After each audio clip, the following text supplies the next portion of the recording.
झारखंड में अब बालू तस्करों की खैर नहीं है। हेमंत सरकार ने अवैध खनन के बाद अब अवैध खनिज परिवहन पर भी सबसे बड़ा वार कर दिया है। सरकार के नए फैसले के बाद पूरे राज्य में बालू माफियाओं के बीच हड़कंप मच गया है। अब अगर अवैध बालू पकड़े जाते हैं तो सीधा 50,000 तक जुर्माना देना होगा और अगर बड़े वाहन जैसे हाईवा पकड़ा गया तो जुर्माना सुनकर आपके होश उड़ जाएंगे। सीधे 5 लाख रुपए तक का भुगतान करना होगा। दरअसल झारखंड कैबिनेट से मंजूरी मिलने के बाद सरकार ने नए नियमों की अधिसूचना जारी कर दी है। अब तक जहां अवैध बालू ढोते ट्रैक्टर पर महज 1,000 रुपए तक जुर्माना लगाया जाता था, वहीं अब इसे कई गुना बढ़ाकर 50,000 रुपए तक कर दिया गया है।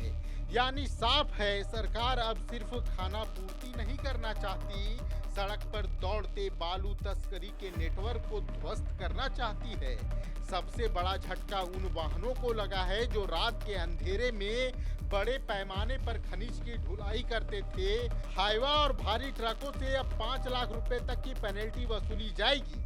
सरकार इतने पर भी नहीं रुकने वाली। अगर आपके पास वैध चालान है, इसके बाद भी अगर तय सीमा से ज्यादा बालू या कोई भी खनिज लोड किया जाता है तो उस पर भी चालान किया जाएगा।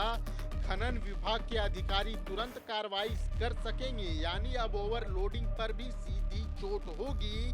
सरकार का यह कदम इसलिए भी अहम माना जा रहा है क्योंकि झारखंड में लंबे समय से बालू तस्करी और अवैध खनिज परिवहन बड़ा मुद्दा बना हुआ है। सरकार के नए नियम के बाद बालू कारोबार से जुड़े अवैध नेटवर्क पर जबरदस्त बेचैनी देखी जा रही है। सूत्रों की माने तो कई इलाकों में ट्रांसपोर्टर और अवैध कारोबारियों के बीच इस फैसले को लेकर चर्चा तेज हो गई है। सरकार ने अपील प्रक्रिया को भी सख्त बना दिया है। अब यह भी तय कर दिया गया है कि किसी अधिकारी द्वारा वाहन पकड़े जाने के बाद मामले की सुनवाई किस स्तर पर होगी, साथ ही अपील करने के लिए शुल्क भी देना होगा। यानी राहत पाना अब पहले के मुकाबले मुश्किल हो गया है। तो सवाल यही है, क्या हेमंत सरकार का यह सख्त फैसला झारखंड के बालू माफियाओं पर लगाम लगा पाएगा या फिर माफिया नए रास्ते तलाशेंगे। लेकिन फिलहाल इतना तय है कि सरकार के इस फैसले से बालू तस्करों में हड़कंप मच गया है।